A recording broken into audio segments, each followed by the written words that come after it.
May the light that unites Jerusalem and New Delhi illuminate our nation's future.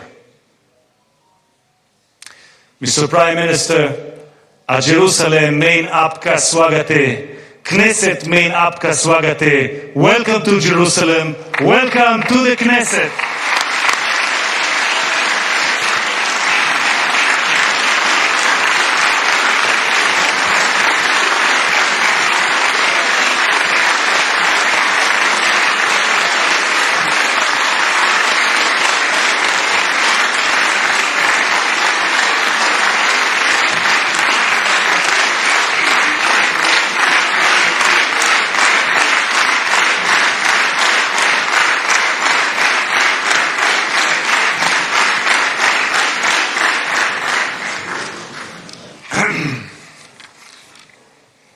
חברות וחברי הכנסת, אני מתכבד כעת להזמין את ראש הממשלה, חבר הכנסת בנימין נתניהו, לשאת דברים. בבקשה, אדוני ראש הממשלה.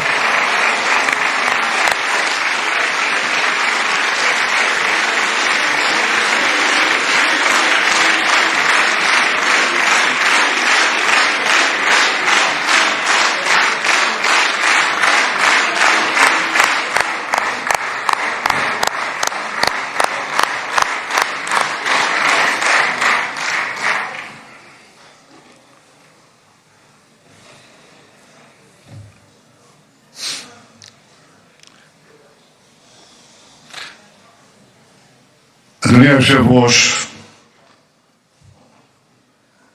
חברות וחברי הכנסת,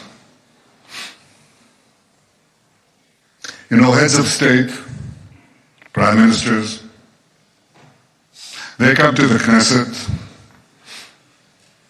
we greet them warmly, and it's always an exciting moment.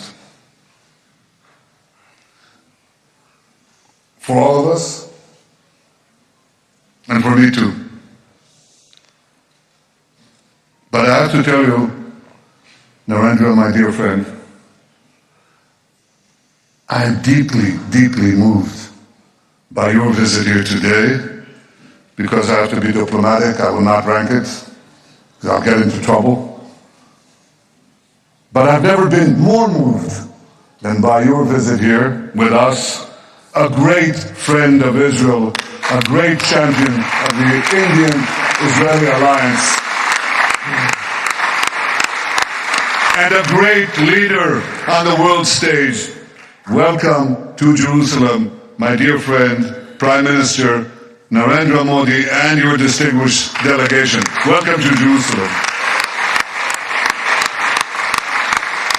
Now, I said, Narendra, my dear friend, these are not just words. I would almost venture to say, more than a friend, a brother. In many ways, brothers. Now, when you were last here, the two of us, were in the Mediterranean coast, and I said, why don't we take off our shoes and go into the water, which we wanted to purify, and we did, with Israeli technology. So, with all deference to our Christian friends, they said we didn't wade in the water, we walked on water. That's not true. We didn't walk on water, but we did perform miracles since then. Because what we have done is we've doubled our trade, tripled our cooperation, quadrupled our understandings in ways that I cannot begin to describe.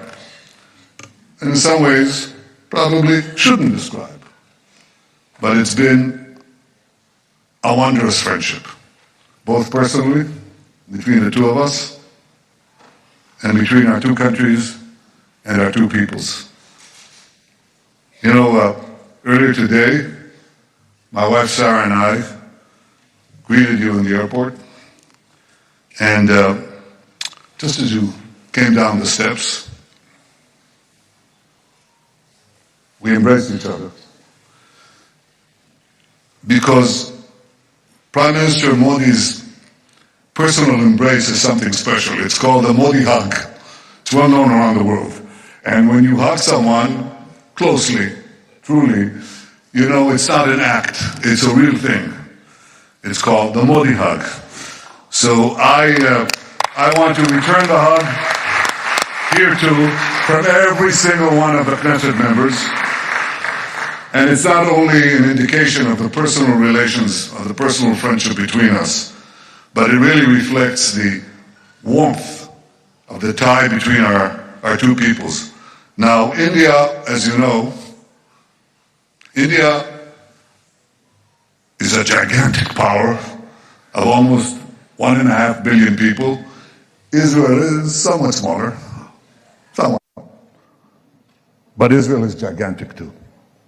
It's a gigantic power. Gigantic in spirit, gigantic in deed, capable of performing miracles.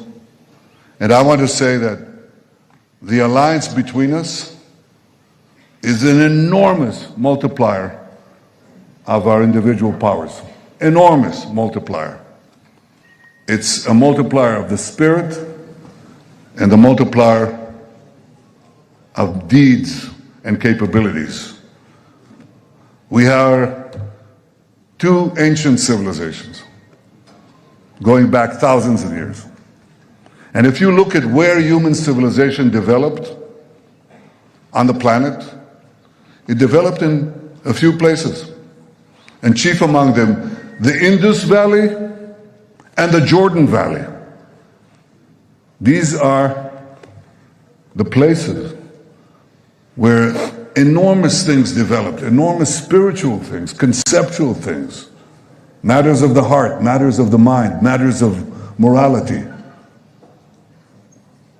We're two ancient civilizations, and we had to go through the voyage of time, the odyssey of time, with so many trials and tribulations, and yet 80 years ago we emerged, the two of us, from British rule, almost 80 years, almost at the same time, achieved our independence. We share so many common interests. We're two democracies. You're a gigantic democracy, but Israel is also, think about what we had to do, what we had to go through, and how we maintained our democracy against challenges that I believe few countries, if any, have faced.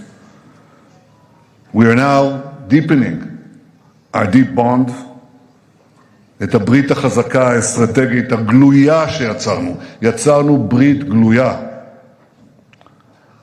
ולא פחות מזה, שתי המדינות שלנו נמצאות בשיא כוחן. ישראל חזקה מאי פעם והודו חזקה מאי פעם.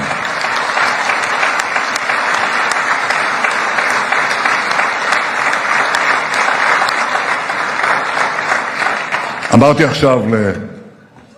עכשיו לראש ממשלת הודו, שישבנו אצלך במשרד, אדוני יושב ראש, אמרתי, אני עוקב, באופן אישי, אני עוקב אחרי כל הידיעות שמגיעות מהודו.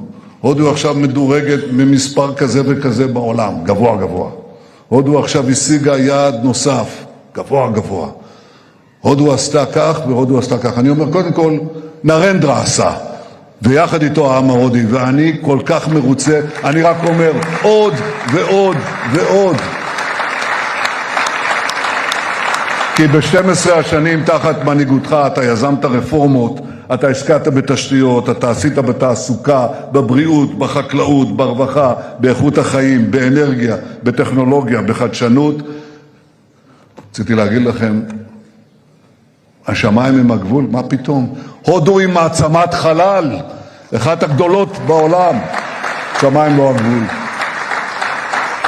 כלומר, האתגרים אף פעם לא נגמרים, אבל הודו, בהנהגתך, ידידי, ביססה את מעמדה כאריה אסייתי, שמסתער על היעד. עוד צמיחה, עוד קדמה, עוד שגשוג, עוד שגשוג. ואני רוצה לומר לך, חברי נרנדרה, יש עוד סיבה להערכה עמוקה שאתה זוכה לה פה בבית הזה ומהציבור בישראל. כי מיד לאחרי הטבח הנורא ב7 באוקטובר, מיד אחרי ההתקפה הרצחנית הזאת, אתה התייצבת בצורה כל כך ברורה, כל כך מוסרית, כל כך חדה, התייצבת לצד ישראל. You didn't flinch, you didn't waver, you didn't give excuses. You stood next to Israel, you stood by Israel, you stood for Israel, you stood for the truth. Thank you, my friend.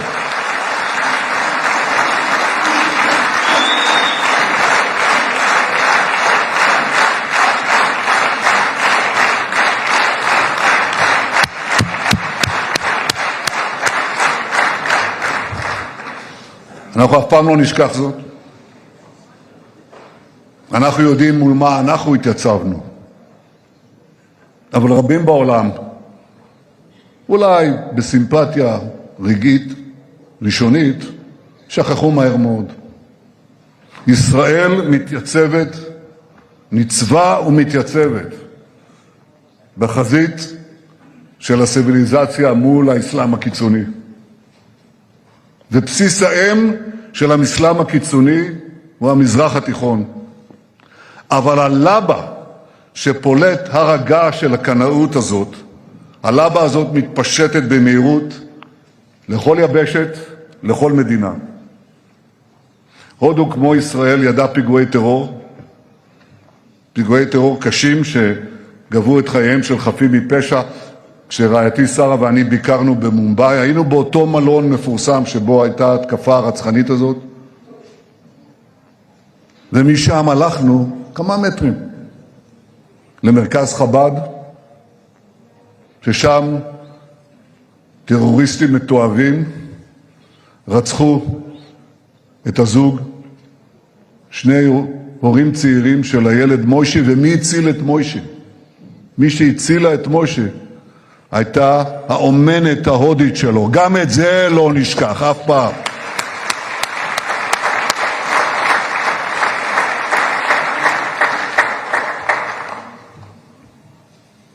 הודו תומכת בישראל, וישראל תומכת בהודו, גם במקרים שהם ידועים, וגם במקרים שהם פחות ידועים. הודו תומכת בישראל, כי היא מבינה שישראל משמשת קיר מגן מפני הברבריות, ואנחנו עושים זאת קודם כל להגן על עצמנו, אבל גם בשירות העולם התרבותי. ישראל, כמו הודו, היא מבצר של דמוקרטיה, של חופש, של זכויות אדם, במרחב פראי רוכש סכנות. הטבח של 7 באוקטובר הבהיר חד משמעית, או שציר הרשע הג'יהאדיסטי ישבור אותנו, או שאנחנו נשבור אותו, ואנחנו שוברים ונשבור אותו. ועשינו זאת ואנחנו עושים זאת בזכות הגבורה של לוחמינו, הלוחמים והלוחמות, המפקדים והמפקדות שלנו. איזה גבורה, איזה גבורה. ידידי נרנדרה, הייתי רוצה להפגיש אותך, אם יהיה זמן, עם כמה מהם. צריך לראות אותם. הייתי רוצה להפגיש אותך עם הפצועים שלנו. חלקם קטועי גפיים.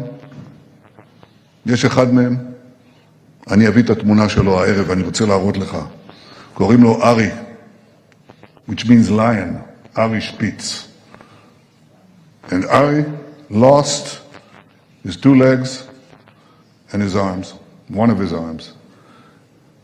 And he has prosthetics. He's sitting there smiling, cheering with his one healthy arm. And he says, Israel lives, Am Yisrael Chai.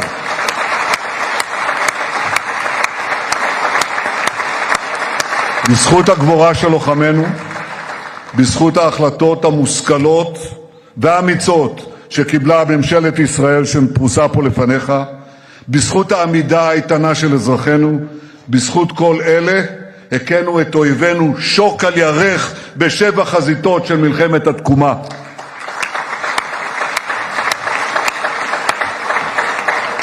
אבל ידידי היקר, אנחנו שילמנו מחירים יקרים. ואני רוצה לספר לך שגם לוחמים ולוחמות ממשפחות יוצאות הודו נפלו בקרבות. אנחנו מרכינים ראש לזכרם יחד עם כל גיבורינו שנפלו. מלחמת המגן שלנו היא מלחמה צודקת מאין כמוה, אבל זו לא רק מלחמה בשדה הקרב. זו מלחמה על האמת, זו מלחמה על עתיד האנושות. ואני חייב להגיד שאנחנו רואים שבקרב על עתיד האנושות, גם הפעם האנטישמיות מרימה ראש.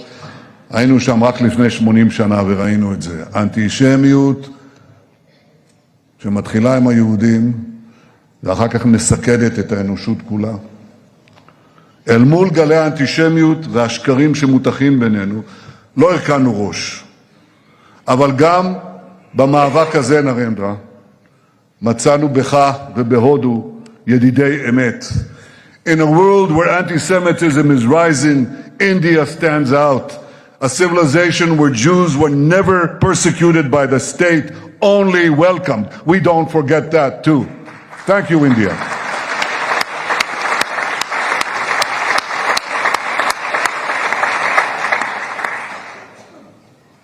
נרנדרה, ידידי ראש ממשלת הודו, מול האסלאם הקיצוני שמאיים על האנושות כולה ועל המדינות החופשיות, נבנה יחד ברית ברזל.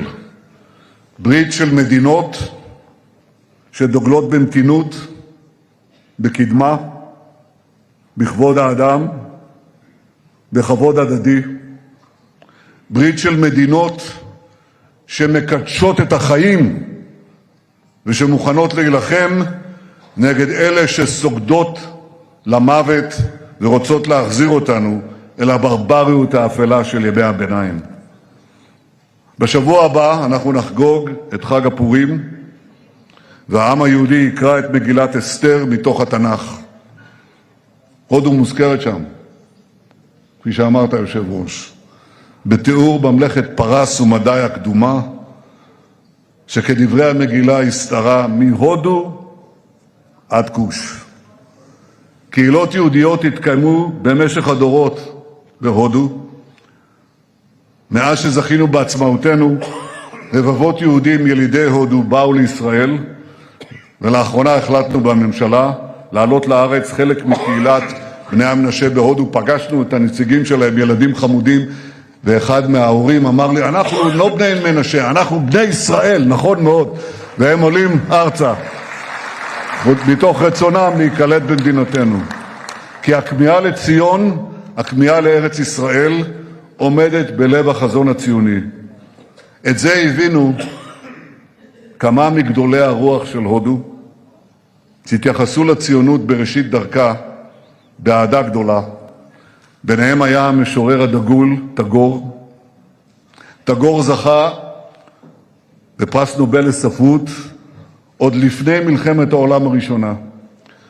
במהלכו, מלחמת העולם הראשונה, I know you know this, but I want to make sure that everyone knows this. In the First World War, when we were still under Ottoman occupation, those who helped us liberate this country, the British Army, in which there were Jewish fighters, including Jabotinsky, with the 1st Jewish Battalion, but also brave Iranian soldiers and commanders who fought like lions in the battle against Haifa for the liberation of Haifa. The forces were pushed back, and who stormed forward, gave their lives? Indian commanders. We never forget that too. They gave their lives for us.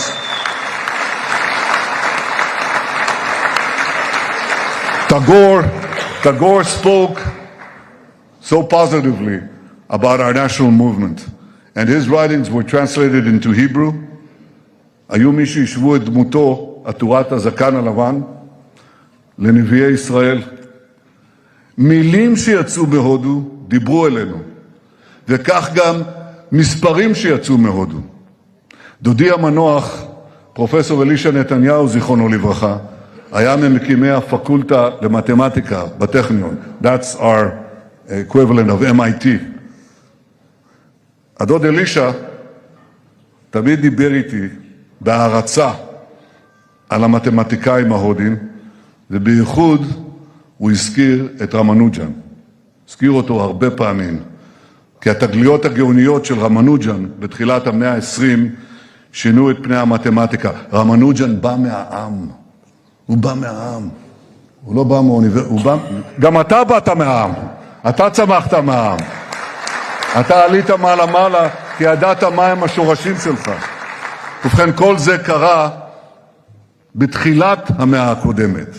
ולקראת סוף המאה הקודמת, הודו וישראל כוננו יחסים מלאים, ואחת התוצאות של מפנה דיפלומטי זה היא תנועת המטיילים הישראלים אל המזרח. עשרות אלפי ישראלים, צעירים ומבוגרים, מבקרים מדי שנה בהודו. הם מתפעלים מהכל, ממה שיש היום וגם מהמורשת התרבותית העתיקה. והם מספרים שאחד מאזרחי הודו שואל מטייל בישראל, כמה אתם? והישראלי עונה לו, 10 מיליון. וההודי ממשיך, וכמה בישראל? לא 1.5 מיליארד, אבל רבים שמעריצים את הודו, מחבקים את הודו, ורוצים גם לבוא להודו. אחד מהם זה אני, וגם רעייתי פה, אנחנו רוצים ביקור חוזר, זה בטוח. את זה כבר חילצתי, אני כבר אומר לכם, הישג דיפלומטי ראשון, נביא את הממשלה להודו. לא רק שנביא את ראש ממשלת הודו לממשלה, נביא את הממשלה, את ממשלת ישראל להודו, לביקור. G2G. בביקורך הנוכחי, they all want to come. בביקור הנוכחי שלך בישראל, אנחנו נהדק עוד יותר את הקשרים בינינו, גם האישיים וגם המדינתיים, כי יחד אנחנו מובילים מהלכים בקנה מידה היסטורי. זה קורה בוודאי ביחס לאתגרי הביטחון ולהזדמנויות בביטחון, אבל זה לא רק בביטחון. אנחנו יוצרים צירי פעולה חדשניים בכלכלה, במסחר, באנרגיה, בטכנולוגיה, בסייבר, בבינה מלאכותית ובחלל. בחלל, גם כן. שר הביטחון ישראל, אתה מרבה לדבר על זה, והנה, תדע שיש כאן אוזן קשבת.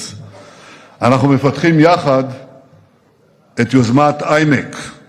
זה מסדרון ימי ויבשתי שיחבר את הודו דרך חצי האי ערב. יחבר אותה לנמל חיפה, ומכאן לים התיכון ולאירופה. ואיימק, המסדרון היבשתי ימי הזה, יכול להתקיים ולשגשג רק אם יעבור דרך מדינות יציבות ובטוחות. ואין מדינות חזקות ובטוחות יותר בציר הזה מאשר הודו וישראל. ולכן אני מברך על המחויבות שלך לכך שישראל תהיה חוליה מחברת בין אסיה לאירופה דרך נמל חיפה. בביקור הזה שלך אני איישם גם הסכמים בתיירות, בתרבות, בחקלאות, במים, בהתפלה, וברוח הסכמי אברהם לשלום אנחנו נמשיך את המהפכה של בריתות חדשות, של הגברת היציבות האזורית, של חיזוק החוסן, הקדמה והשגשוג. אני רוצה שתשימו לב, אנחנו לא רק מגיבים למציאות, אנחנו מעצבים את המציאות, מתוך קרבה ואמון גדולים מאי פעם. ידידי נרנדרה, מאז ביקורך האחרון בישראל, הקודם, ב-2017, מים רבים זרמו בנהר הגנגס בהודו, כמו גם בים התיכון, שם טבלנו שנינו את רגלינו ביום קיץ נפלא. אבל מאז אני מבקש לעדכן אתכם שאנחנו שומרים על קשר רצוף, אנחנו מדברים עשרות פעמים בטלפון, שיחות כל כך גלויות, כל כך חבריות, עם חום הלב, חום אמיתי ולא מעושה. אנחנו הוספנו מאז לקדם את היחסים בינינו אנחנו טיפחנו את הקשר בין שני העמים, שבכל אחד מהם יש הרבה סקרנות והרבה כישרון. אני זוכר את החוויה המרטיטת הלב שביקרנו יחד איתך במחוז גוג'ראט, שם גדלת, שם היית למושל, ושם המושל מודי גילה את הגאוניות של החקלאות בישראל והביא אותה להודו, ומשם זה התפשט לכל הודו. ובכן, ביקרנו שם, וכשביקרנו בגוג'ראט, מאות אלפים של התושבים עמדו ברחובות והריעו ונופפו בדגלי ישראל והודו, והיה שם גם שלט ענק בעברית, ענק, כמו כל הבניין הזה. ברוכים הבאים, בעברית. אז היום, מכובדי, אתה שוב בישראל, אתה מתקבל כאן באותה קבלה חמה, באותה קרבת לבבות. במאה ה-21 אנחנו נביא את הברית בין ישראל להודו לגבהים חסרי תקדים, ואני בטוח שיום יבוא, אני בטוח, כי כשביקרנו בהודו אתה הבאת מופע של האומנים הפנטסטיים מבוליווד. אז אני אומר, יבוא יום ויעשו סרט בהוליווד על סיפור האחווה בין שתי המדינות, ואני מבטיח לכם, זה יהיה סרט שובר קופות. ראש הממשלה מודי, ידידי היקר נרנדרה, אני מברך אותך מעומק ליבי, אותך ואת פמלייתך. ברוכים הבאים תהיו כולכם בישראל, בירושלים, בחברות אמת ובהוקרת אמת. ברוכים הבאים.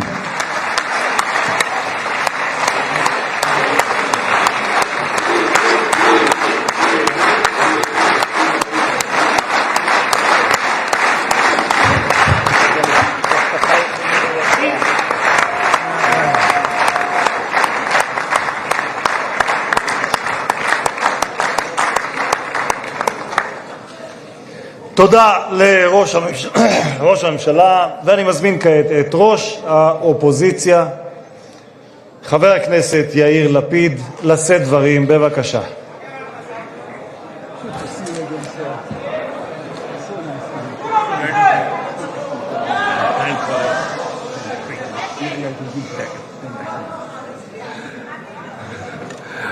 Mr. Prime Minister, I'm only going to take a minute of your time to make sure you know whatever happened here today has nothing to do with you. The entire state of Israel. Let's try and not make things worse. The entire state of Israel is filled with admiration to your leadership, to your friendship, to the fact that you were here for us in our time of trouble, and to the alliance, the eternal alliance between our two states. So thank you very much for being here, and we are all, both sides of the aisle, looking forward to hear your speech. Thank you so much, sir. Thank you.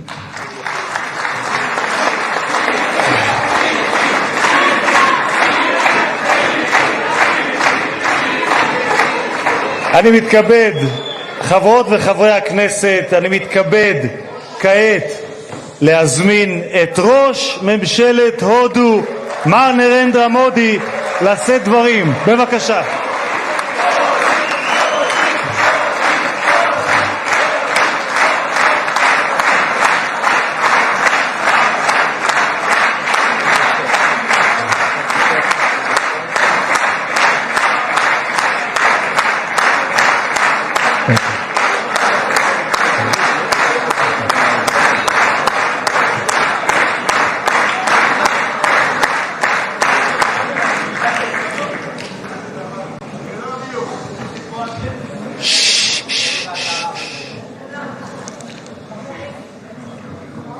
His Excellency Prime Minister Benjamin Netanyahu, His Excellency Mr. Amir Ohana, Speaker of the Knesset, His Excellency Mr. Yair Lapid, Leader of Opposition, honorable members of the Knesset, my dear sisters and brothers, Shalom.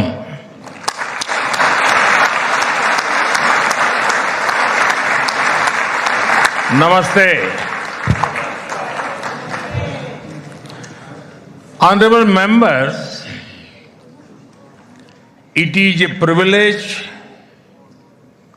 and an honor for me to stand before this distinguished house.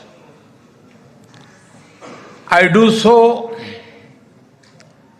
as the Prime Minister of India and also as a representative of one ancient civilization addressing another.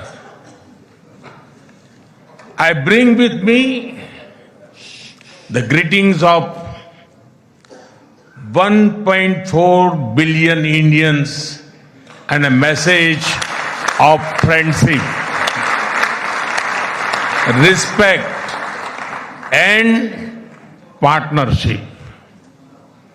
I thank you, Mr. Speaker, for your kind invitation and for your wonderful gesture of lighting up the Knesset in Indian colors. Your visit to India 3 years ago was the first by a Speaker of the Knesset, and thanks to you, I am the first Prime Minister of India to address this august gathering.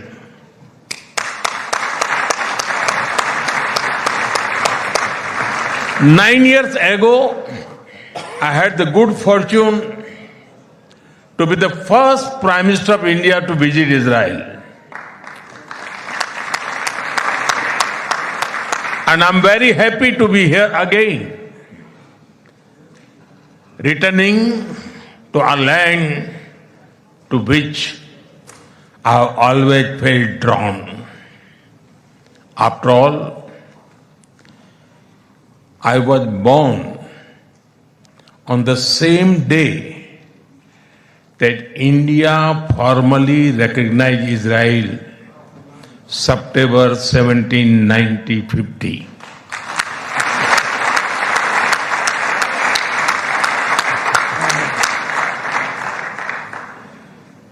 Honorable members, I also carry with me the deepest condolences of the people of India for every life lost and for every family whose world was shattered in the barbaric terrorist attack by Hamas on October 7. We feel your pain. We share your grief. India stands with Israel firmly, with full conviction in this moment and beyond.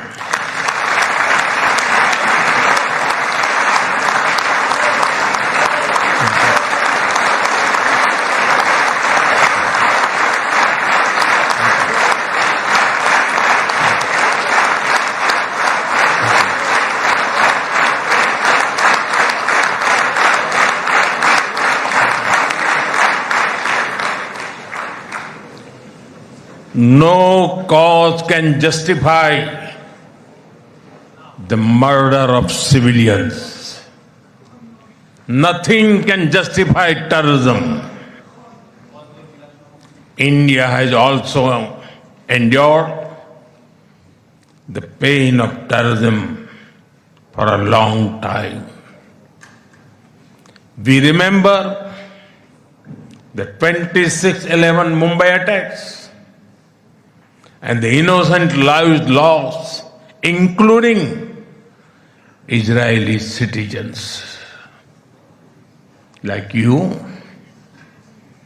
we have consistent and uncompromising policy of zero tolerance for terrorism with no double standards. Terrorism aims to destabilize societies, to block development, and to erode trust.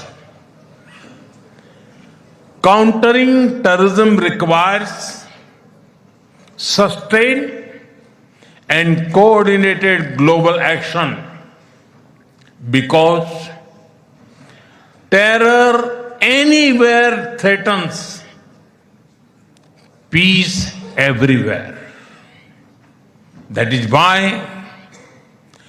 India supports all efforts that contribute to durable peace and regional stability. Some years ago, when you concluded the Abraham Accords, we applauded your courage and vision. It was a moment of new hope for our long troubled region. Since then, the situation has changed significantly. The path is even more challenging. Yet, it is important to sustain that hope. The Gaza Peace Initiative that was endorsed by the UN Security Council offers a pathway. India has expressed its firm support for the initiative. We believe that it holds the promise of a just and durable peace for all the people of the region, including by addressing the Palestine issue. Let all our efforts be guided by wisdom, courage, and humanity. The road to peace is not always easy, but India joins you and the world for dialogue, peace, and stability in this region. Honorable members, in India, there is a great admiration for Israel's resolve, courage, and achievements. Long before we related to each other as modern states, we were linked by ties that go back more than 2,000 years. The book of Esther refers to India as Hodu. The Talmud records trade with India in ancient times. Jewish merchants traveled across sea routes that connected the Mediterranean with the Indian Ocean. They came seeking opportunity and dignity. And in India, they became one of us. Jewish communities have lived in India without fear of persecution or discrimination. They have preserved their faith and participated fully in society. That record is a source of pride for us. Honorable members, the Bene Israel of Maharashtra, the Kochini Jews of Kerala, the Baghdadi Jews of Kolkata and Mumbai, and the Bene Menashe of the Northeast have enriched India. In my home state, Gujarat, there is a school set up by a Bene Israeli family, Mr. and Mrs. Best. It is an excellent school, and of course, it is called the Best School.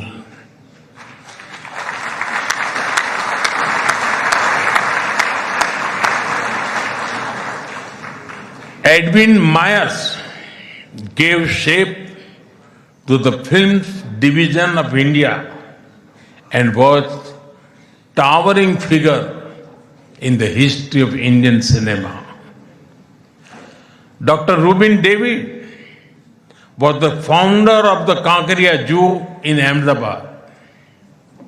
The actor David Abraham Cheulkar, or Uncle David, become a household name across the country. Walter Kaufman composed the signature tune for All India Radio. David Sassoon built many institutions that still serve Indian society. And of course, the heroic contribution of Lieutenant General J.F.R. Jacob during the 1970 war with Pakistan is widely known.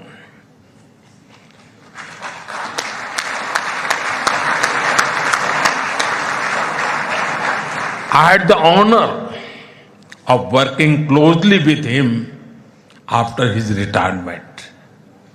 We discussed India-Israel relations among many other things over many cups of tea.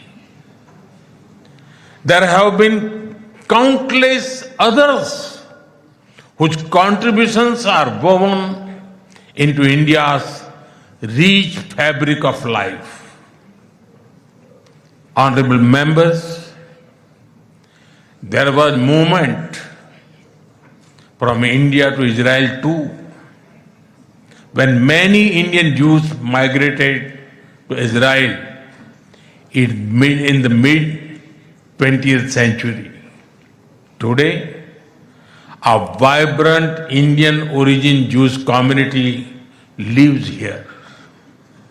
They are contributed to the building of modern Israel in laboratories and hospitals, in classrooms, and also on the battlefield. They hold firmly that Israel is their fatherland and India their motherland.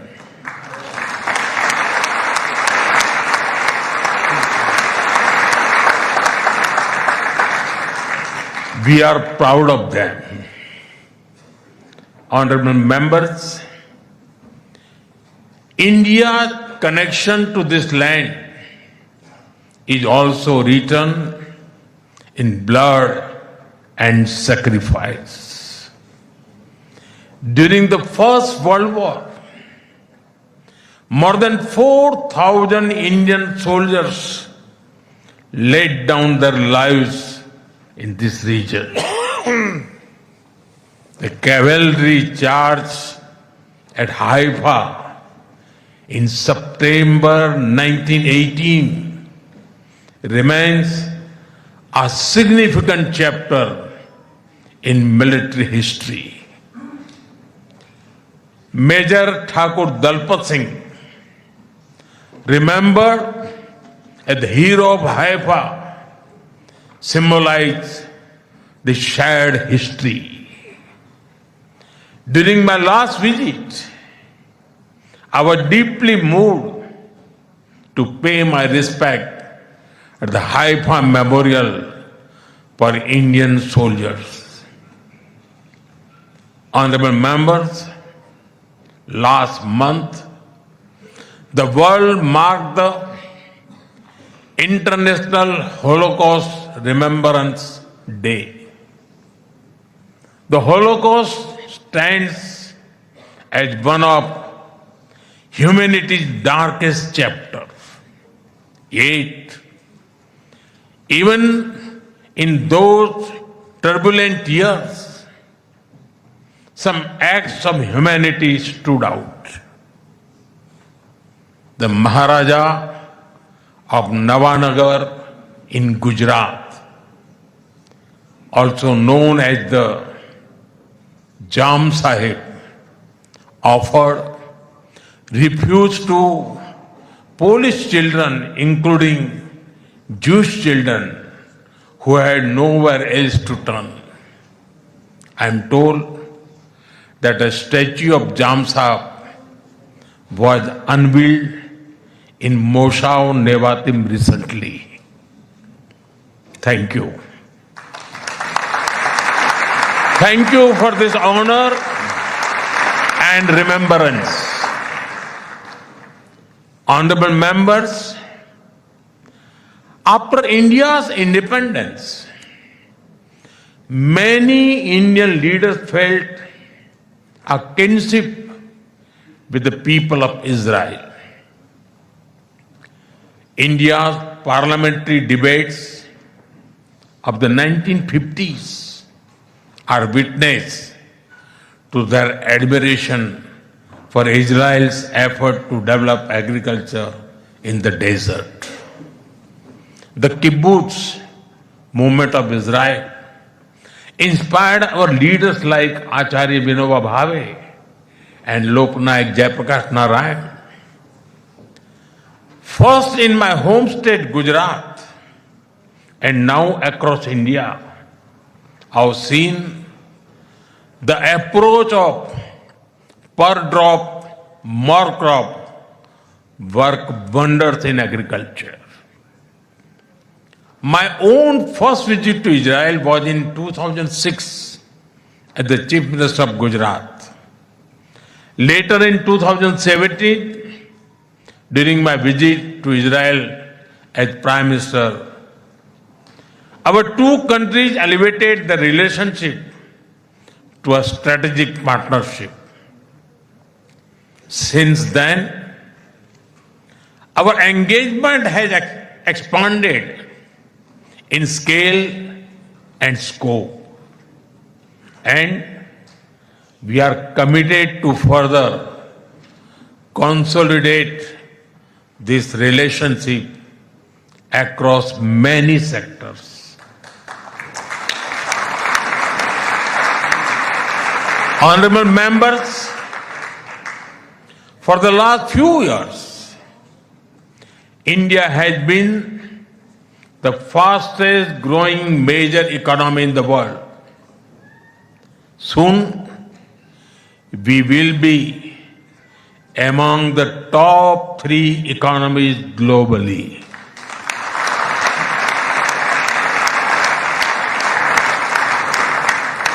At the same time, Israel is a powerhouse of innovation and technological leadership.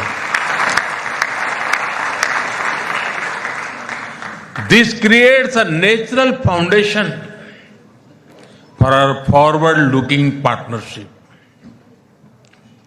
We are committed to expanding trade, strengthening investment flows, and promoting joint infrastructure development. The bilateral investment treaty signed last year will provide confidence and predictability to our businesses. In the last few years, India has concluded a number of important trade agreements with other nations. To your west, the European Union and the UK. To your east, the UAE and Oman. Our bilateral goods trade has grown significantly in recent years, but it does not reflect the full scope of opportunity. That is why our teams are working hard to negotiate an ambitious free trade agreement. It will unlock the vast untapped potential in our trade relationship. We will also work closely in different formats, such as India, Middle East, Europe Economic Corridor, and the I2U2 framework between India, Israel, UAE, and the US. Defense and security is another important pillar of our partnership. In November last year, we signed an MOU on defense cooperation. In today's uncertain world, a strong defense partnership between trusted partners like India and Israel is of vital importance. Honorable members, Israel is often called the startup nation. In recent years, we have also been working to unlock the innovation and creativity of our youth. I recall that in 2018, Prime Minister Netanyahu and I inaugurated the I Create Technology Business Incubator in India. Since then, it has supported nearly 900 such startups. Last week, we hosted the world's largest and the most democratized AI Impact Summit with representatives from over 100 countries. Our aspirational spirit aligns naturally with Israel's innovation ecosystem. I see a lot of synergies in areas such as quantum technologies, semiconductors, and artificial intelligence.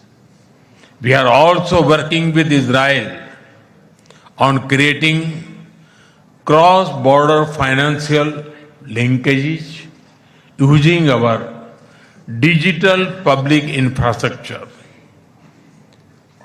Honorable members, I mentioned how inspiring we found Israel's agricultural miracle in desert.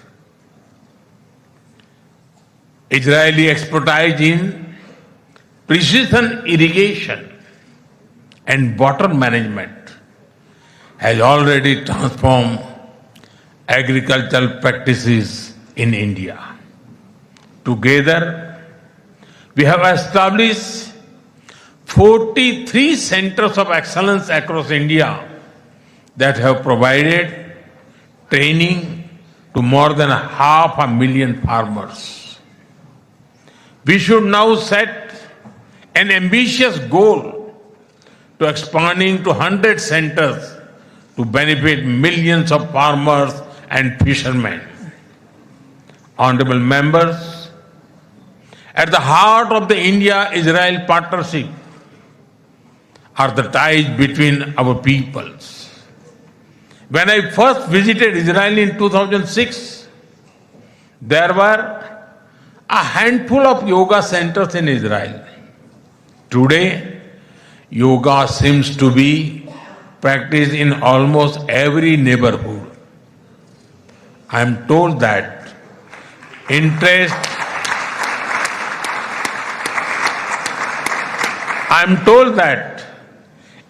in Ayurveda is also growing in Israel.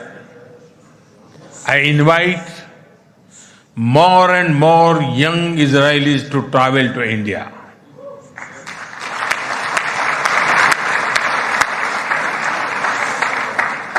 They will witness the dynamism of our society and experience what holistic wellness can do for the body and the mind. I'm happy to inform this August House that the Indian Parliament has set up a parliamentary friendship group for Israel. I invite you all to visit India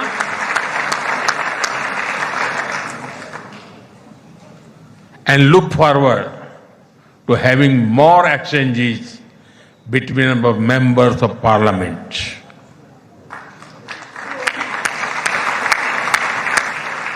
I am aware that Indian caregivers and skilled workers in Israel contribute immensely to families and communities.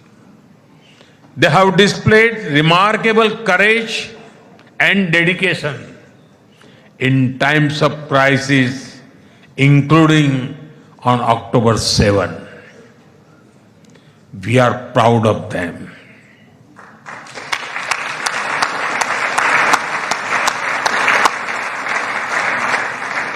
As the Jewish teachings reminds us, whoever saves one life saves the entire world.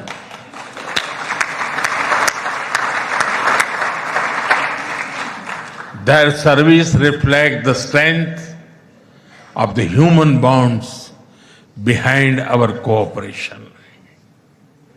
We will continue to facilitate the movement of workers and professionals across sectors that benefit both of our nations.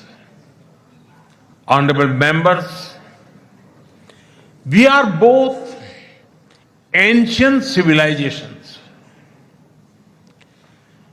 and it is perhaps no surprise that our civilizational traditions also reveal philosophical parallels. In Israel, the principle of Tikkun Olam speaks of healing the world. In India, Vasudhaiv Kutumbakam affirms that the world is one family. Both ideas extend responsibility beyond immediate boundaries. They ask societies to act with compassion and moral courage. Judaism emphasizes halakha, guiding everyday conduct through law and practice. Hindu philosophy speaks of dharma, the moral order that shapes duty and right action. In both traditions, ethical life is lived through action and faith is expressed through conduct. There is an enduring similarity in our festivals as well. You celebrate Hanukkah with the warm glow of candles. Around the same time, we celebrate Diwali, the festival of lights, with the gentle radiance of lamps. Soon, India will celebrate the festival of Holi filled with happiness and color. And around the same time, Israel will also celebrate Purim with enthusiasm and joy.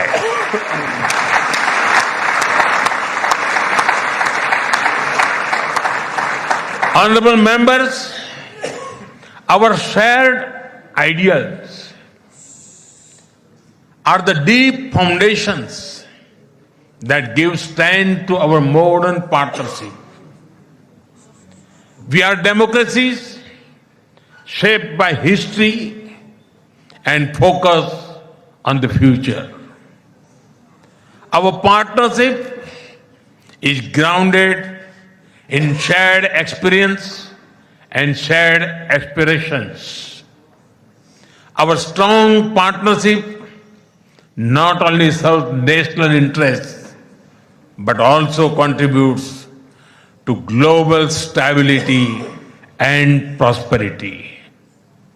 Let us ensure that the friendship between India and Israel remains a source of strength in an uncertain world. Am Israel Chai.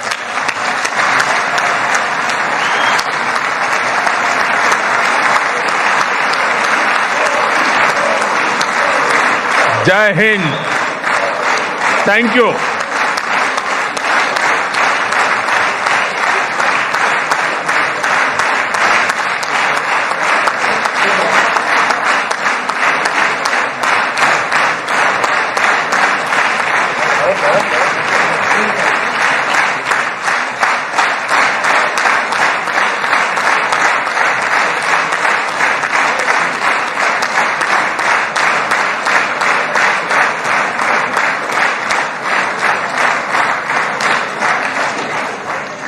חברות וחברי הכנסת, אני מתכבד להעניק לראשונה בתולדות המשכן את עיטור הכנסת, אות הכבוד הגבוה ביותר שבית המחוקקים הישראלי יעניק לראש ממשלת הרפובליקה של הודו, נרנדרה מודי, כהוקרה על הובלתו האישית לחיזוק היחסים המדיניים בין הודו לבין ישראל ועל תרומתו להעמקת שיתופי הפעולה בתחומי הביטחון, הכלכלה, החקלאות, החדשנות, הטכנולוגיה ועוד.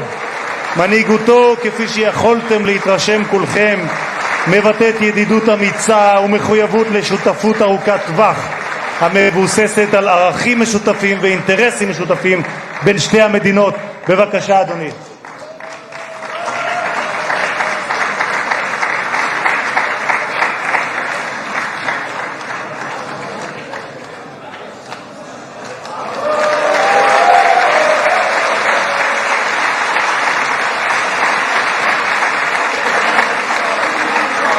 Always be remembered.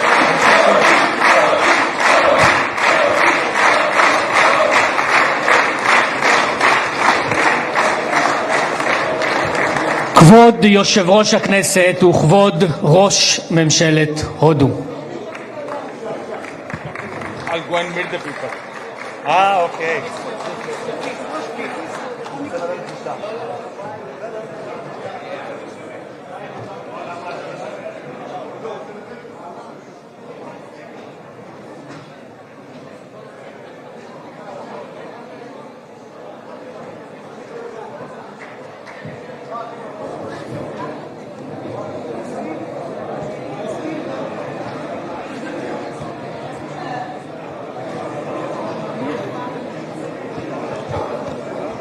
קהל נכבד, אנא יישארו במקומותיכם עד ליציאת הפמליה ממשכן הכנסת. מליאת הכנסת תצא להפסקה קצרה ואנו נודיע על חידוש הישיבה.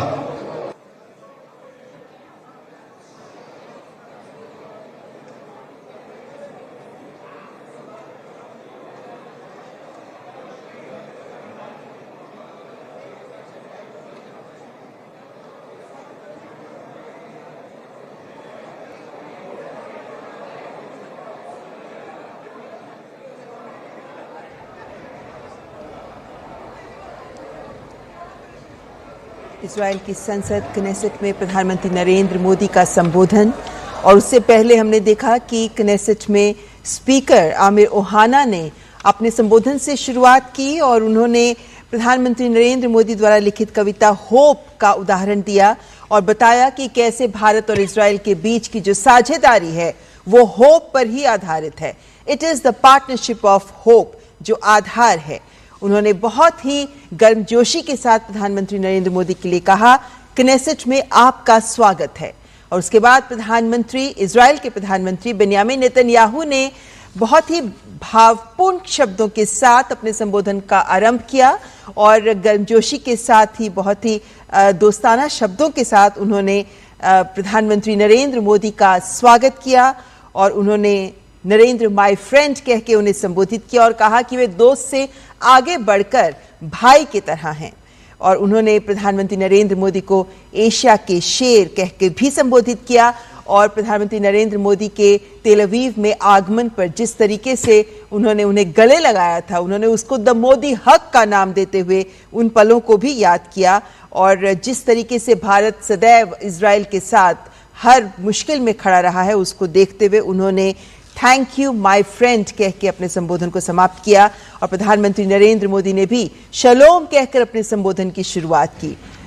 संपूर्ण भारतवासियों, समस्त भारतवासियों की ओर से उन्होंने Israel के सम्मान को स्वीकार किया और बताया कि अपने अनुभवों को साझा करते हुए उन्होंने प्रधानमंत्री ने इस बात को भी सामने रखा कि किस तरीके से भारत में बहुत सारे ऐसे यहूदी हैं जो भारत के निर्माण में अपना सहयोग दे रहे हैं।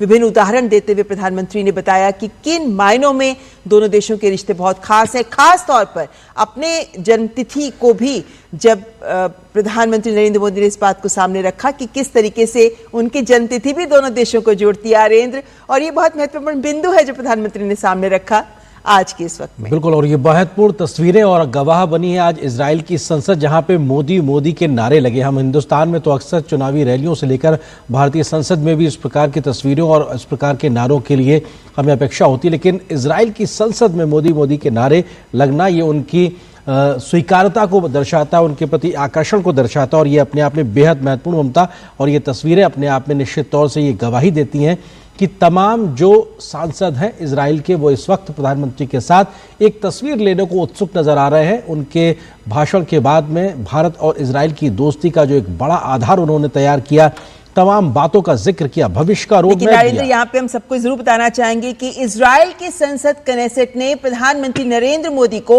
स्पीकर ऑफ द क्नेसेट के मेडल से सम्मानित किया है। हमने देखा प्रधानमंत्री नरेंद्र मोदी को मेडल पहनाया गया था जो speaker of the Knesset medal है। प्रधानमंत्री नरेंद्र मोदी ने आज अपना संबोधन प्रस्तुत किया। उसके बाद इजराइल की संसद क्नेसेट ने प्रधानमंत्री नरेंद्र मोदी को speaker of the Knesset medal से सम्मानित किया है। प्रधानमंत्री नरेंद्र मोदी ऐसे पहली शख्सियत हैं जिनको इस मेडल से सम्मानित किया गया है। आप कह सकते हैं कि ये क्नेसेट का हाईएस्ट ऑनर है, सर्वोच्च सम्मान। इजराइल की संसद क्नेसेट का सर्वोच्च सम्मान ये मेडल है जिसको बोला जाता है speaker of the Knesset medal, जो आज प्रधानमंत्री नरेंद्र मोदी को इससे सम्मानित किया गया है। और प्रधानमंत्री नरेंद्र मोदी का जो अद्भुत योगदान रहा है दोनों देशों के रिश्तों को प्रगाढ़ करने में और जिस तरीके का उनका नेतृत्व रहा है और जिस तरीके से भारत और इजराइल के बीच के संबंधों को, रणनीतिक संबंधों को नया आयाम देने में प्रधानमंत्री नरेंद्र मोदी के योगदान को पहचान देते हुए प्रधानमंत्री नरेंद्र मोदी को इजराइल की संसद क्नेसेट के द्वारा आज speaker of the Knesset medal से सम्मानित किया गया। और ये वो सम्मान है जो न केवल प्रधानमंत्री नरेंद्र मोदी के लिए है बल्कि उनके माध्यम से समस्त 140 करोड़ भारतवासियों का सम्मान है ये, क्योंकि प्रधानमंत्री नरेंद्र मोदी ने ये बात कही कि जब वो क्नेसेट को एड्रेस कर रहे थे कि वे यहाँ सभी भारतवासियों का प्रतिनिधित्व करते हुए संबोधित करें। बिल्कुल, और ममता ये उन तमाम जो विदेशी सरजमी विदेशी के तमाम देशों के द्वारा जो प्रधानमंत्री मोदी को दिए गए सम्मान है उसकी फहरिस्त में एक बड़े सम्मान के तौर पे हम जानते हैं लगभग 2 दर्जन से ज्यादा देशों के तमाम बड़े बड़े प्रतिष्ठित सम्मान प्रधानमंत्री मोदी को मिल चुके हैं। इनमें तमाम देशों के सर्वश्रेष्ठ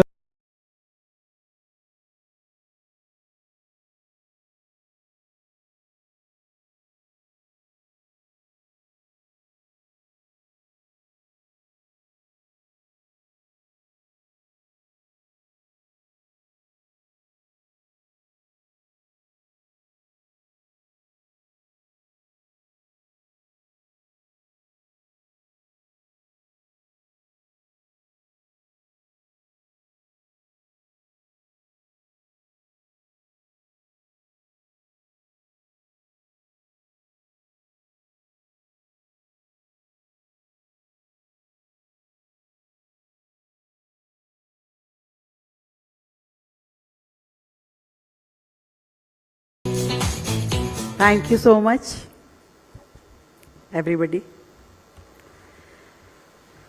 आज सच में बहुत ही खुशी का अवसर है। भारत एक ऐसा देश जहां अनेकों राज्य हैं, हर राज्य का अपना कल्चर, संस्कृति, पहनावा, भाषा, त्यौहार, टेस्ट। दिल्ली जो देश की राजधानी है, इसका अपना कल्चर क्या है?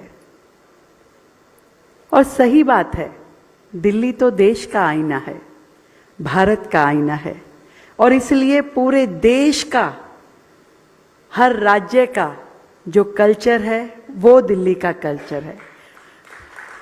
जो पूरे देश के फेस्टिवल हैं वो दिल्ली के फेस्टिवल हैं। जो पूरे देश का टेस्ट है अलग अलग राज्यों के, वो दिल्ली के पास है। दिल्ली सच मायने में पूरे देश में सबसे समृद्ध राज्य है, सबसे समृद्ध। सब कुछ है दिल्ली के पास, इतिहास भी है, परंपराएं भी है, अपनी अलग गति में चलने की स्पीड भी है, और पूरे देश की निगाहें भी यहाँ हैं। मैं आज सच में बधाई देना चाहती हूँ हमारे कल्चरल मिनिस्टर कपिल मिश्रा जी को, जिन्होंने एक इतिहास रच दिया। देश की राजधानी दिल्ली में पहली बार किसी सरकार ने इंटरनेशनल फिल्म फेस्टिवल आयोजित किया है। चाहूंगी कि एक बार जोरदार तालियां कपिल जी के लिए, पूरी टीम के लिए।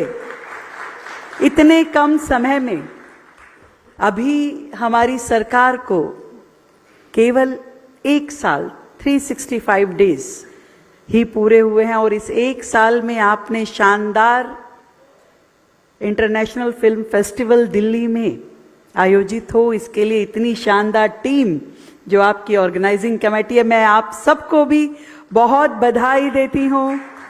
हमारे राकेश ओम प्रकाश जी, हमारी दिव्या दत्ता जी, मनोज जी, अर्जुन जी, निमृत जी, आप सभी को, और जोसेफ जी आपको भी, पूरी टीम को, जिन्होंने बीड़ा उठाया है कि देश की राजधानी का परचम, पूरी दिल्ली का परचम पूरे देश में लहराना है। मैं अभी यहाँ बैठे बैठे मंच पे याद कर रही थी कि जब मैं कॉलेज में थी 1996 में, आई वाज डूसू प्रेसिडेंट, तो एक फिल्म का शूटिंग हुआ था हमारे नॉर्थ कैंपस में, सरफरोश, आमिर खान, सोनाली बेंद्रे, और वो मिरांडा कॉलेज के प्रेमिसेस में वहाँ शूटिंग हुआ, और हजारों स्टूडेंट्स छतों पे, गलिया से बिल्कुल कोने कोने से, और एक सीन जो वहाँ शूट हो रहा था, रिक्शा से सोनाली बेंद्रे को उतरना था, फिर चढ़, वो 100 बार रीटेक हुआ, तो हम, वो चढ़ रही थी, उतर रही थी, चढ़, पर हम उसी को देख रहे थे। वो आनंद की अनुभूति आज भी मेरे अंदर है। और जब दिल्ली की मुख्यमंत्री के नाते मुझे ये जिम्मा मिला, आज एक सीक्रेट और मैं शेयर करती हूँ इस मंच से। मुझे फिल्में देखने का बड़ा शौक है, और मुख्यमंत्री से बनने से पहले शायद ही मैंने कोई फिल्म मिस करी हो, और इस बीच में मैंने एक भी फिल्म नहीं देखी है। तो मैं चाहती हूँ कि इस फिल्म फेस्टिवल में 3-4 फिल्में तो मैं ऑफिशियली देखूंगी। ये बहुत ही खुशी का अवसर है कि दिल्ली में शानदार फिल्म फेस्टिवल यहाँ होगा, जहाँ 100 से ज़्यादा देशों ने पार्टिसिपेट किया, 2000 से ज़्यादा मूवीज़ हमने यहाँ पे रजिस्ट्रेशन उसका रिसीव किया, और पूरी दिल्ली के अलग अलग थिएटर्स में, अलग अलग डेस्टिनेशंस पे जब इसका प्रेजेंटेशन होगा, वो दिल्ली के लिए एक अलग ही एक्सपीरियंस होगा। और ये सच में उस विजन का हिस्सा है जो आदरणीय देश के प्रधानमंत्री नरेंद्र मोदी जी का कहना है, और उसी विजन के साथ में हम दिल्ली को एक क्रिएटिव कैपिटल बनाना चाहते हैं। एक कैपिटल जहां कॉन्सर्ट इकोनॉमी हो, जहां ऑरेंज इकोनॉमी के साथ में हमारा युवा चले, और दिल्ली में जो विजन हर व्यक्ति देखता है, उस विजन के साथ में ये दिल्ली आगे बढ़े।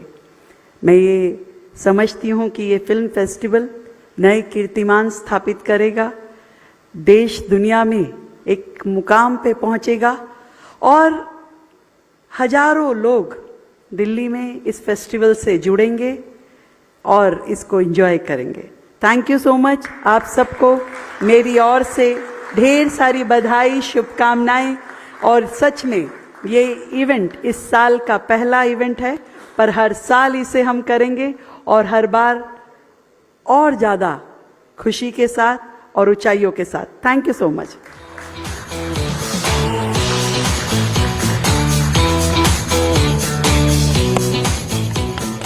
Thank you to the Honourable Chief Minister Srimati Rekha Gupta ji for your gracious words and for championing the integration of culture, tourism and artistic celebration in our state. At this moment, ladies and gentlemen, firstly I would like an applause from everyone. We are almost at the culmination of what's happening here on stage. So let's give it up for everyone here, please. We have a couple of photo opportunities which need to happen now. I'll firstly request everyone on the dais if they can please join us in front so that we can capture this moment perfectly.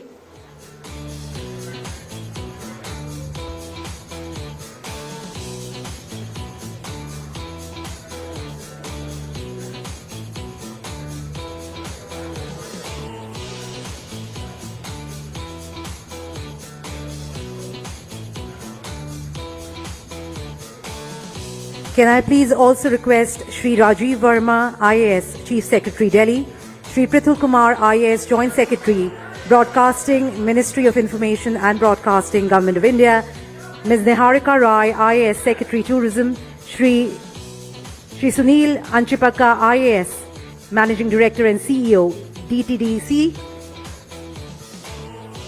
Shri Vineet Jindal and Shri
As President of the Council, I assure you of India's full support and cooperation during the 61st session of the Human Rights Council.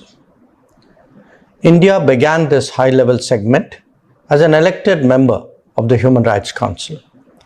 Our mandate reflects the trust and expectations of the international community, especially of partners in the Global South. As the world's largest democracy, India remains firmly committed to working with all members and observers to promote and protect all human rights for all people on the basis of equality, openness, and respect. Mr. President, for us, human rights are not abstract ideals, but an integral part of our civilizational ethos of Vasudhaiva Kutumbakam that sees the world as one family. We firmly believe that the deliberations in this Council must translate into tangible improvements in the daily lives of the most vulnerable, transcending statements and resolutions.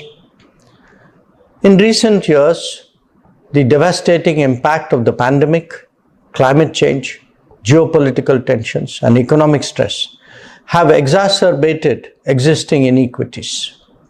For many communities, these translate into lost years of schooling, pressures on food and fuel security, and mounting debt burdens. All these erode the promise of human rights and backsliding on the achievement of sustainable development goals. We speak from our experience as a developing country that has known poverty and external shocks and yet has chosen the path of democracy, pluralism, and social justice. India has been investing in developing human capacities at an unprecedented scale. Our digital public infrastructure, DPI, including digital identity, interoperable payments, and inclusive service delivery platforms, have enabled hundreds of millions to access welfare benefits, financial services, and public schemes with transparency and minimal leakage. Our DPI experience has also been shared as a global public good with our partners, reaffirming that technology can and must be a force multiplier for human rights, not a new fault line.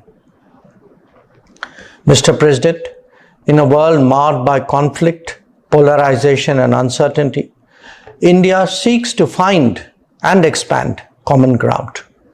We have consistently underlined dialogue over confrontation, consensus over division, and human-centric development over narrow interests. Our vision is rooted in the understanding that the insecurity of any region or the marginalization of any group eventually undermines the rights and well-being of all.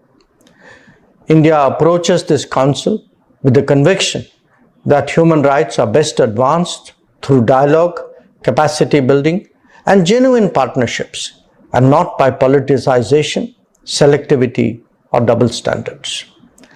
Over the years, India's humanitarian outreach has been guided by empathy rather than just geography, whether through disaster relief, medical supplies, being a dependable partner of first resort for many. We remain firm and uncompromising, Mr. President, in our opposition to terrorism in all forms and manifestations as well. Terrorism is among the most egregious violations of human rights, and there can be no justification, especially when innocent lives are targeted. Confronting terrorism requires collective resolve, and we look at this Council and to the United Nations at large to advocate zero tolerance for terrorist acts. Mr. President, let me conclude by reiterating India's commitment, drawing on its own democratic experience, to contribute towards the promotion and protection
देखो, एक तो बहुत ये घटना जो है इसकी जितनी निंदा की जाए उतनी कम है। और इस प्रकार का एआई समिट आज से पहले ना भारत के अंदर हुआ, भारत का प्रतिनिधित्व भी जहां होता था वहां इस प्रकार का, जहां बहुत सारे देशों के राष्ट्राध्यक्ष आए थे, बहुत सारे देशों के मंत्री आए थे और बड़े स्केल पर जो है वो एक अंतर्राष्ट्रीय इवेंट एक तरह का था ये। और उसमें भारत की छवि को नुकसान करना, ये एक तरह का देश विरोधी, देशद्रोह जैसा काम किया है उन लोगों ने, यूथ कांग्रेस के लोगों ने। और यूथ कांग्रेस के लोगों ने जिनने किया है, ये किया भी तो है राहुल गांधी और प्रियंका गांधी की डायरेक्शन पर किया है, उनके मार्गदर्शन में किया है, उनके कहने पर किया है। लेकिन इसमें जो दोषी लोग हैं उनके खिलाफ जो कार्रवाई होनी चाहिए, कुछ लोगों की गिरफ्तारी हुई है, वो कार्रवाई तो आगे होगी निश्चित रूप से, मुझे पूरा भरोसा है। लेकिन हम देवभूमि हिमाचल प्रदेश के लोग सचमुच में बहुत शर्मिंदा है कि हिमाचल में कांग्रेस पार्टी की सरकार है और कांग्रेस पार्टी के मुख्यमंत्री दिल्ली में शरण स्थली बना करके इनको दिए हुए हैं जो देश विरोधी, राष्ट्र विरोधी गतिविधियों में शामिल है। ऐसी सूरत में जहां हिमाचल सदन में जिस प्रकार से वहां पर कार्रवाई करने के लिए पुलिस आई, उन लोगों को संरक्षण दिया गया जो इस सारी घटना में, इस सारी गुंडागर्दी में, जिस प्रकार से इस प्रदर्शन में जो वो वहां पर शामिल थे। मुख्यमंत्री स्वयं वहां पर उपस्थित, एक कमरे में मुख्यमंत्री, दूसरे कमरे में वो लोग जो इस तरह के षड्यंत्र करने वाले, साजिश करने वाले लोग थे, और उनको सुरक्षित वहां से निकाल करके हिमाचल प्रदेश में ले आए और हिमाचल प्रदेश के रोहड़ू में उनको शरण दी गई। सरकारी अमला जामा उनको दिया गया, सारी व्यवस्थाएं उनको दी गई और उसके बाद पूरी खातिर उनकी की जा रही है। यहां पर जो दोषी हैं, जिनके खिलाफ कार्रवाई होनी चाहिए, और हिमाचल प्रदेश में जब दिल्ली की पुलिस उनको गिरफ्तार करने के लिए रोहड़ू पहुंचती है, गिरफ्तार करके उनको ले जाती है, तो हिमाचल प्रदेश की पुलिस के ऊपर दबाव डाला जाता है और दबाव डाल करके उनको डिटेन कर दिया जाता है। जो दिल्ली से आई पुलिस की टीम, जो पुलिस दिल्ली की गृह मंत्रालय के अंतर्गत काम करती है, और वहां ऐसी सूरत में जब उनको वहां पर शिमला में कोर्ट में ले जाकर के वहां पर पेश किया गया, तो जज ने कहा कि भाई किस प्रकार की कार्रवाई करनी, किसके खिलाफ आप कार्रवाई करना चाहते हैं। पुलिस का जवाब नहीं दे पाई और अंततः वो वहां से उनको जाने के लिए कह दिया, मतलब उसके बाद वहां से वो चले गए। जो लोग गिरफ्तार हुए वो हिमाचल के रहने वाले नहीं हैं, जो आरोपी हैं वो बाहर के प्रदेश के रहने वाले हैं। और ऐसी सूरत में फिर जब दिल्ली पुलिस उनको वापिस आरोपियों को लेकर के दिल्ली जा रही थी, तो शोगी के आगे फिर से उनको डिटेन किया, रोका गया और उसके बाद एफआईआर दर्ज कर दी गई दिल्ली पुलिस के खिलाफ। ये आखिरकार हो क्या रहा है? एक तरह का जो हालात बिल्कुल वेस्ट बंगाल में वहां पर चल रहे हैं, उस प्रकार की स्थिति हिमाचल प्रदेश, जिस प्रदेश को देवभूमि के नाम से जाना जाता है, वहां पर हो रही है। मैं इस सारी घटना की निंदा करता हूं और मुख्यमंत्री जी से आग्रह करता हूं कि बिल्कुल इस प्रकार से जो जॉइंट ऑपरेशंस होते हैं, उसमें जो इंटरस्टेट जॉइंट ऑपरेशंस होते हैं, उसमें उनको कोऑपरेट करना चाहिए नियम के मुताबिक, कानून के मुताबिक। और ये बहुत बड़ी गलती मुख्यमंत्री कर गए हैं और हिमाचल प्रदेश के पुलिस के अधिकारी भी बहुत बड़ी गलती कर गए हैं। मैं समझता हूं इसके बाद जो है आगे के जो है वो कॉन्फ्लिक्ट, स्टेट और सेंटर के जो कॉन्फ्लिक्ट इस प्रकार से बढ़ते हैं, जो अच्छी दिशा में नहीं जाते हैं। मैं कुल मिलाकर यही कहना चाहता हूं कि इस देवभूमि को बदनाम करने से रोकिए मुख्यमंत्री जी, इसको अपराधियों की शरण स्थली मत बनने दीजिए। जिन लोगों ने देश के खिलाफ षड्यंत्र किया है, साजिश की है, देश को बदनाम करने की कोशिश की है, उनके खिलाफ कानून के मुताबिक कार्रवाई होनी चाहिए। आपको कार्रवाई में सहयोग करना चाहिए। ये यूथ कांग्रेस के हैं, आपकी पार्टी के होंगे, लेकिन देश के खिलाफ साजिश करने वालों को बख्शा नहीं जाएगा। ये मैं बड़ा साफ कहना चाहता हूं। और खास तौर से आप राहुल गांधी के इशारे पर जो कर रहे हैं, जो आपकी स्थिति हिमाचल प्रदेश में बनी है मुख्यमंत्री जी, जो राहुल गांधी के इशारे पर उनको खुश करने के लिए आप कर रहे हैं, ये आपको बहुत महंगा पड़ेगा। नहीं, हम इस सारी बात को लेकर के जरूर कहेंगे कि दोषी है उनके खिलाफ कार्रवाई हो। निश्चित रूप से जो गलत किए हैं, जिन लोगों ने देश की छवि को तार तार किया है, कपड़े उतार करके, नंगे हो करके जिस तरह से प्रदर्शन किया है, लोकतंत्र है, आपको बात कहने का अधिकार है। लोकसभा के अंदर कहो, लोकसभा से बाहर कहो, जनसभा में कहो, कहीं भी कहो, लेकिन इस प्रकार से दुनिया के सामने देश की छवि को तार-तार करने की इजाजत नहीं दी जा सकती है। सही मायने में ये फ्रस्ट्रेशन है उस नेता की जो जल्दी में है, बहुत जल्दी में है, क्योंकि वक्त शायद मुझे लगता है कि उनका निकलता जा रहा है। वो प्रधानमंत्री बनना चाहते हैं। कभी प्रधानमंत्री के आसन के पास चारों तरफ महिला सांसदों को भेज करके जो है वहां पर क्या करना चाहते थे वो जाने, लेकिन इस प्रकार के षड्यंत्र करते हैं। जब लोकसभा के अंदर बोलने की बात आती तो वहां पर बोलते नहीं है, तथ्य के साथ बोलते नहीं है, तमाशा बना करके रख दिया है। और उनको इस बात की गलतफहमी है कि सिर्फ और सिर्फ उस परिवार का ही आधिपत्य है, उस परिवार का आधिपत्य कांग्रेस पार्टी के ऊपर हो सकता है, लेकिन देश के ऊपर नहीं हो सकता है। देश बर्दाश्त नहीं करेगा ऐसे नेतृत्व को जो देश के खिलाफ साजिश में शामिल होता है। मैं इस कह रहा हूं कि ये बहुत इंटरस्टेट इस प्रकार के ऑपरेशन जब होते हैं, जिस स्टेट में होते हैं, स्टेट पुलिस की रिस्पॉन्सिबिलिटी उनको कोऑपरेट करने की होती है, कन्फ्लिक्ट करने की नहीं होती है। बैठ करके बात की जा सकती है। और जिस तरह से ये किया जाए, कुछ 6 अधिकारी जो इशारे पर नाच रहे हैं, मुख्यमंत्री के इशारे पर नाच रहे हैं, उनको महंगा पड़ेगा, बहुत महंगा पड़ेगा।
Rajiv, for getting me back home again. It's really wonderful to be in Mumbai. Just the air of Mumbai gives you a new kick. And when I'm with all my family members, all the friends of Mumbai, it's even more exciting. A very good evening to all of you.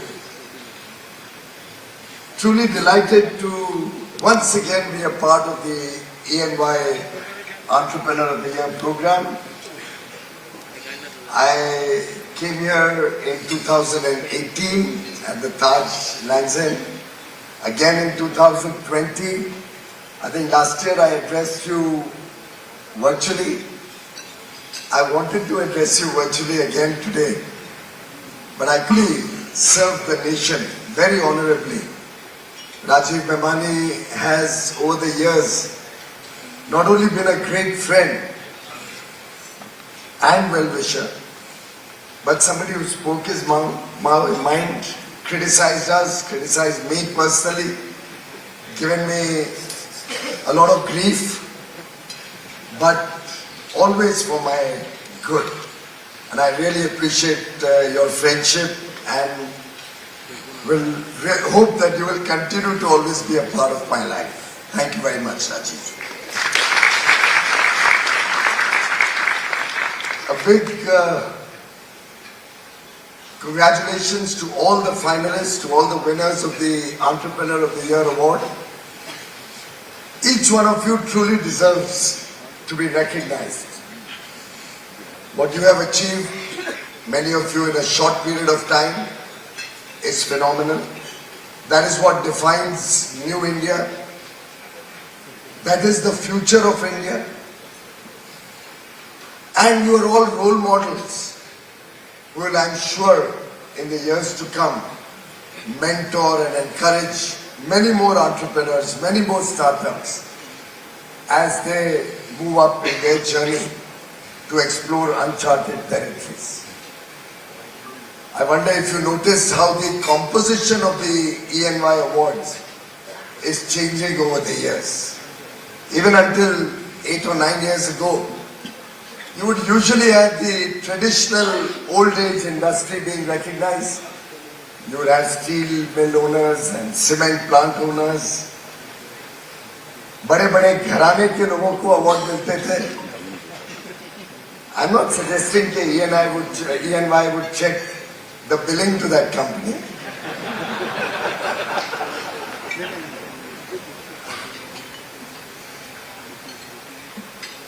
But this is how India is evolving. This is how today our unicorns coming up with humble beginnings, exploring the unknown, innovating and willing to take risks are changing the landscape of India. And that is what the future is going to be all about. I saw that in 3 or 4 cases we had startups. 3 cases we had high quality electronics components or electronic goods manufacturers. Finance or technology has an important role to play in our lives today.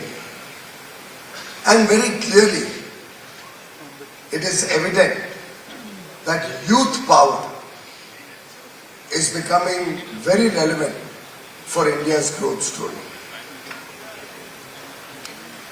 I was seeing the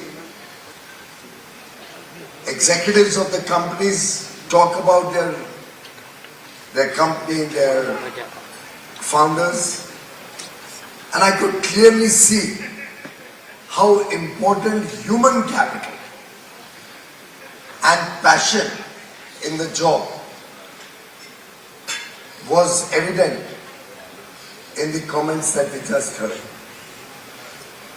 And that brings me to the subject of artificial intelligence, which is clearly very much in our minds.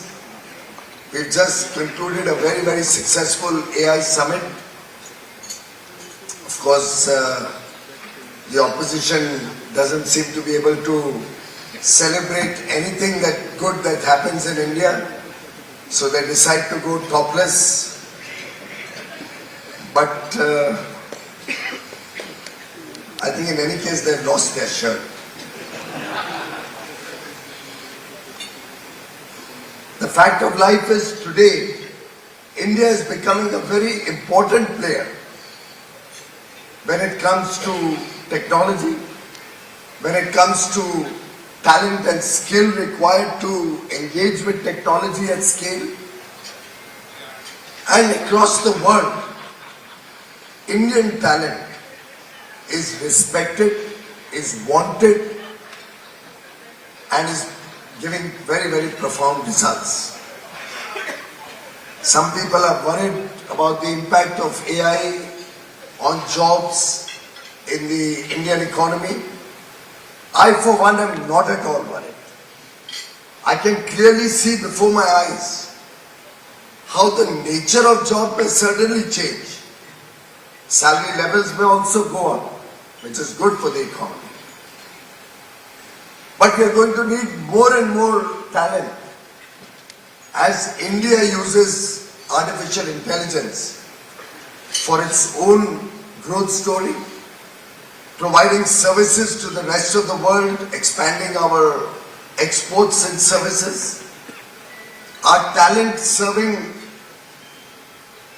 across borders, because today there is no talent comparable to the Indian youth. The enthusiasm, the aspiration brings in results. And I'm very confident that our software companies, our startups, our innovation-based industries will come up to speed. I have no doubt in my mind that the more artificial intelligence self-perpetuates and comes up with more modern or faster models, better LLMs, better applications of AI, you'll start seeing cybersecurity threats. You'll start needing people to safeguard your interests. You'll start seeing bots feeding in garbage into databases. You'll need to scrub those databases. And end of the day, I don't know anybody in this room who's going to be willing to place a bet and use an AI-generated document, whatever it may be, including a speech, because you don't know what point of data would have messed it up. And you land up like Chatur of 3 Idiots. So very clearly, the more we engage with technology, the more we are going to need human skills, human talent. New opportunities will open up. Our service sector, our software industry, our law firms, our professional firms are also evolving with the times. The nature of work will become more superior. Certainly, just like the Y2K movement, where India got a lot of opportunity when the world thought the sky is going to fall on their head. But after 1st January 2000, we never looked back. It was a journey upward all the way. I see AI at the cusp of a very, very powerful revolution for the better, for India, for Indian companies, for Indian businesses, for the 2.3 million STEM graduates that come out of college every year in India. New opportunities, upgraded opportunities, better profits, better assignments, greater exports. And that is why the AI Summit was very important for us. We have showcased to the world our talent. The world was amazed at what they experienced over the last week in Delhi. And I dare say, going forward, it's going to be a win-win for India, just like the 8 FTAs that we have finalized in the last 4.5 years, 3.5 years. Each of them with developed countries. And 9 with the US also, 9 FTAs, 38 countries. All of them having high per capita incomes who don't compete with us, who are complementary to our requirements, who support the Indian economic growth story. These free trade agreements, ladies and gentlemen, are going to help us go global. They're going to help us take our merchandise, our services to developed nations who need these services, who need these goods, particularly the labor-intensive stuff, what our fishermen come out with, what our farmers produce. These are products that are needed in the world. And friends, when we look at these 38 geographies, effectively we have today 2/3 of the global trade covered by the free trade agreements that India has entered into. And collectively, we are now able to be a part of global value chains which will provide opportunities to India, Indian businesses, Indian youth. We are now a part of opportunities around the world for people mobility. We will be a part of innovation networks. We are strengthening our own ability to serve the world from India, to make in India for the world. And no country in the world, friends, has become a developed nation by keeping their borders closed. Only those countries who have innovated, only those countries who have engaged with the world